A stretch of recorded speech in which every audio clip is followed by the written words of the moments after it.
One night, alone by a river, a man grabs Jacob out of nowhere and starts wrestling him. No warning, no introduction, no explanation. They fight in the dark for hours, and when the sun finally comes up, Jacob walks away with a permanent limp, a brand new name, and a claim that he just saw God face to face and lived to tell about it. Here's the strange part. The biblical tradition gives us three different ways of describing who Jacob was fighting: a man, an angel, and God. Genesis calls him a man. Jacob says he saw God face to face. And centuries later, the prophet Hosea looks back at the encounter and calls the figure an angel. That's not a translation problem. It's a genuine ambiguity at the heart of the story. So who, or what, actually showed up at the river that night? We're going to walk through exactly what Genesis says happened at the Jabbok, then run through every serious answer people have proposed for who Jacob grabbed hold of in the dark. Jewish tradition has an answer. Christian tradition has a different one. And a chunk of modern scholarship thinks the whole story might be older and stranger than either camp wants to admit. Buckle up, because by the end of this, you might be more confused than when we started, which, honestly, is sort of the point. Before we go further, here's what we're actually trying to figure out. First, why does the text call this being three different things without ever settling on one? Second, why does Jacob refuse to let go until he gets a blessing from someone the story says was trying to leave before sunrise? That's a strange thing to negotiate with a stranger who just attacked you. Third, is there a real chance this story didn't start out being about God at all? Keep those in your back pocket. We're coming back to all three. Picture the scene. Jacob is heading home after 20 years away, and he's terrified because home means facing his brother Esau, the one he cheated out of a birthright and a blessing. The night before the reunion, Jacob sends his wives, his kids, his servants, and everything he owns across the Jabbok River. Then he stays behind, alone. That's when a man appears and starts fighting him, not arguing, not threatening, physically wrestling him all night until the first light of dawn. Here's the detail worth sitting with. The original Hebrew word used for this figure is just ish, man, the plainest, least mystical word available. And that silence says more than it seems to. Genesis usually isn't shy about naming its angels. Elsewhere in the book, the narrator calls them exactly that, right away. Not here. He's introduced as a guy who apparently can't pin Jacob down, so he touches his hip and wrenches it out of its socket, and Jacob is still hanging on. Think of it like the anxiety dream before a huge confrontation, the one where your body won't cooperate and you're fighting something you can't quite see clearly. Except this dream leaves a permanent injury and changes your name by morning. Jacob refuses to release him unless he gets a blessing.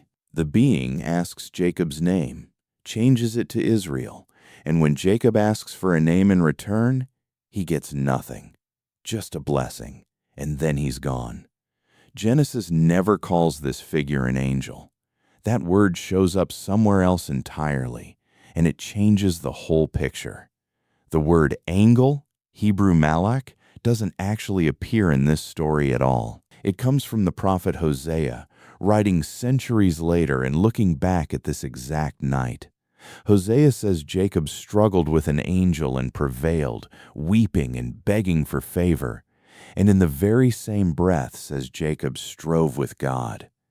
Angel and God, back to back, no contradiction flagged.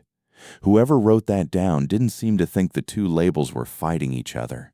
Some scholars go further, suspecting Hosea's word choice was already an interpretation layered onto an older, vaguer story. If that's right, the angle reading is old. It's just not original.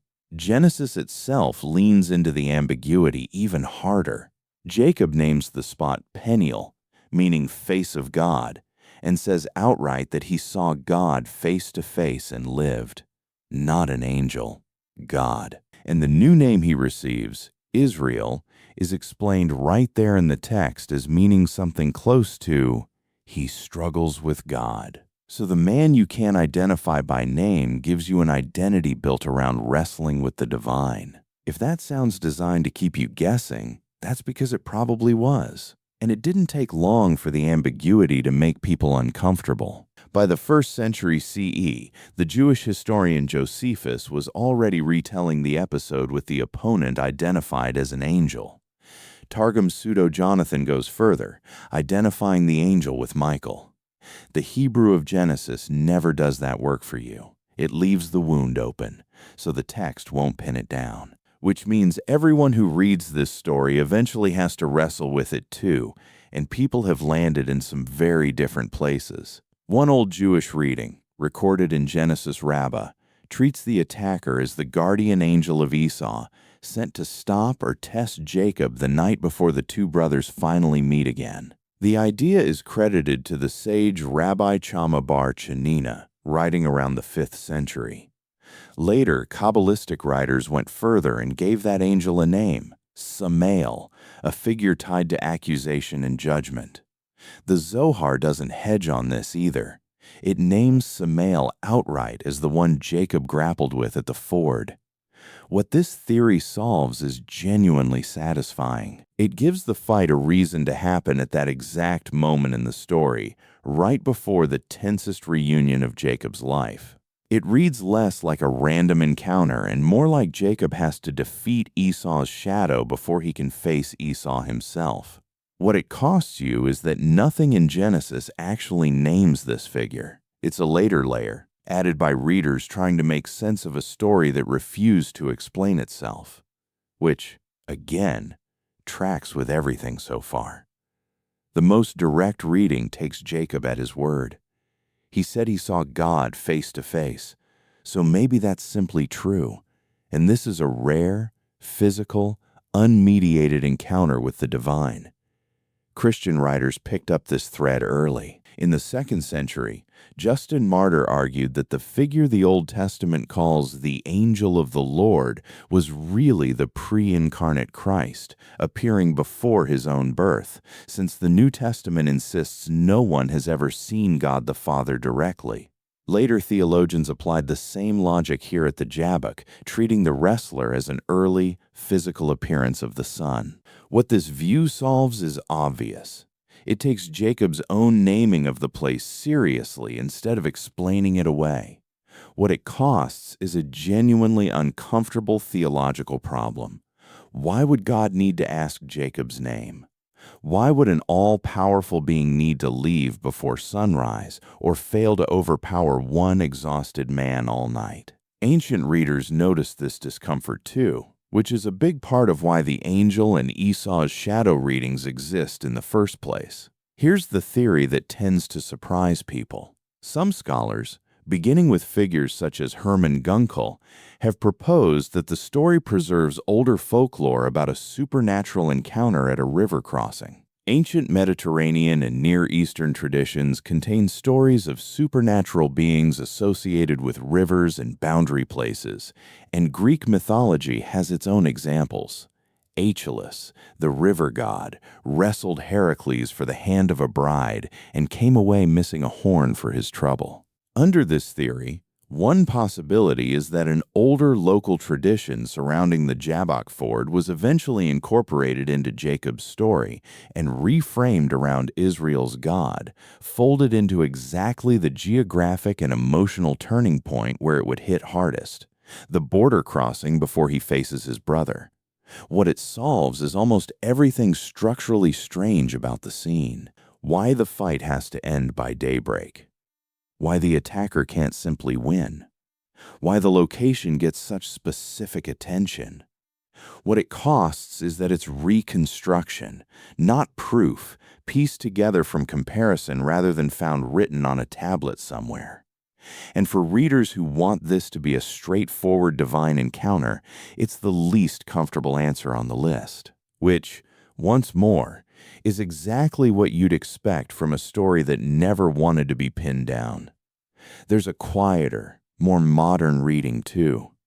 Jacob spends this entire night alone, hours after sending everyone he loves across the river, hours before facing the brother he betrayed 20 years earlier. Maybe the wrestling match is guilt given a body, the conscience finally catching up with him in the dark, the night before consequences arrive.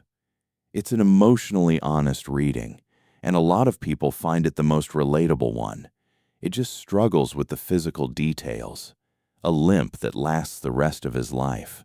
A name change binding enough that his entire nation gets called by it. That's a heavy toll for a metaphor to leave behind. So who did Jacob wrestle at the Jabbok? Man, angel, God, an old river spirit wearing new clothes, or his own conscience finally catching up to him? The text hands you all 5 doors and locks none of them. Here's my honest take, and this is opinion, not doctrine. I think the story works precisely because it refuses to resolve. Jacob spends his whole life wrestling with his brother, with his father-in-law, with himself, and this scene is that entire pattern compressed into one night by a river.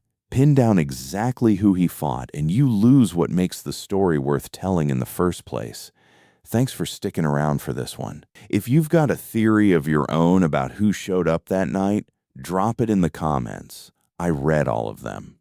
And if stories like this are your thing, hit subscribe, because next time we're heading straight into that reunion with Esau, and it does not go how anyone expects.